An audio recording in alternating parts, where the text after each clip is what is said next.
দুজনে নীরবতা হয়ে বসে রয়েছি, আমি আর আমার প্রিয় সেই মানুষটা। আবির, এখন কি করবা বলো?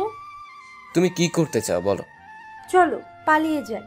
আমি এই ছেলেকে বিয়ে করতে পারবো না। আমি তোমার সাথে পালাতে পারবো? আমার পরিবারে অবস্থা তেমন ভালো না। আর এখন আমার বোন দুটোর বিয়ে হয়নি, আমি টিউশনি করে সংসার চালাই। তোমার সাথে পালালে হয়তো আমার পরিবারকে পথে নামতে হবে। তো আমি বাঁচবো কিভাবে? আমি তো এই ছেলেকে বিয়ে করতে পারবো না। ফারজানা, বিয়ের পর হয়তো সব ঠিক হয়ে যাবে। তার মানে তুমি আমার সাথে পালাবে না? আমি পারবো না। তাহলে আমিই শেষ হয়ে যাই। তুমি কিন্তু সেদিন আমার কসম দিয়েছো তুমি তোমার কোনো ক্ষতি করবে না।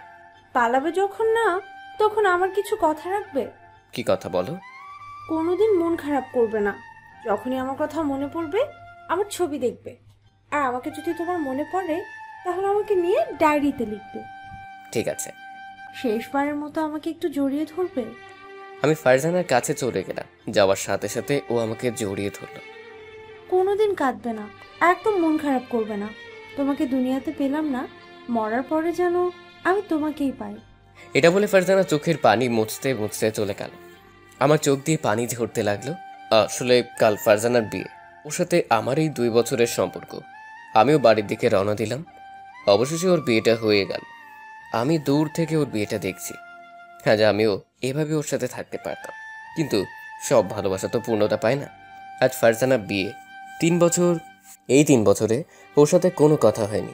মাঝে মাঝে ওর কথা মনে পড়ে, তখন আমি নিজেকে ঠিক রাখতে পারি না। আমার কলিজাটার ভিতর ব্যথা শুরু হয়। কোনো এক পরন্ত বিকেলে সিগারেট নিয়ে রাস্তা দিয়ে হাঁটছি, হঠাৎ দেখতে পেলাম কে যেন গাড়ি থেকে নামলো। তাকিয়ে দেখি আর কেউ না, এ হলো আমার হারানো পাগলি। আমাকে দেখে ফারজানা আমার কাছে চলে আসলো। আমি ওরে দেখে মুখ ঘুরিয়ে নিলাম। কেমন আছো? হ্যাঁ, ভালো আছি। তুমি কেমন আছো? ভালো। আর তোমার কি অবস্থা হয়েছে? নিজের একটুও কেয়ার নাও না। কই, নিতো কেয়ার। হঠাৎ চোখ পড়লো নিজের দিকে, তাকে দেখি ওর হাতে একটা মেয়ে বাচ্চা। তাই আমি বললাম, তোমার মেয়েটাও তোমার মতোই সুন্দর হয়েছে। তাই তো। বিয়ে করতে আছো কবে? জানি না। আচ্ছা, আমি এখন যাই। কত বছর পর দেখা হলো, একটু কথা বলবা না? কি বলবে বলো? আমার কথা কি তোমার মনে পড়ে? আমি ওর এই কথাটা না শুনে আমি আমার বাড়ির দিকে রওনা দিলাম। পেছন থেকে ফারজানা অনেকবার ডেকেছে, কিন্তু আমিও কোনো কথাই শুনিনি। কারণ আমার বুকের ভেতর ব্যথা শুরু করে দিয়েছে।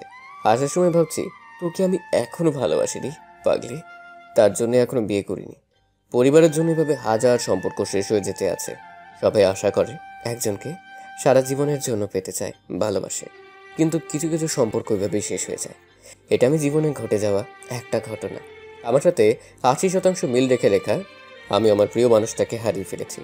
সে এখন অন্য কারো ঘরে। আজ তাকে ভুলতে পারছি, হ্যাঁ, না, ভালোবাসা তো পূর্ণতা পায় না। কিছু কিছু ভালোবাসা মনেই থেকে যায়। তবুও চাই আমার প্রিয় মানুষ যেন ভালো থাকতে পারে, কারণ ওর ভালো থাকা মানে আমার ভালো থাকা। এই হলো আমার অসমাপ্ত ভালোবাসার গল্প। কেমন লাগলো জানাতে ভুলবেন না।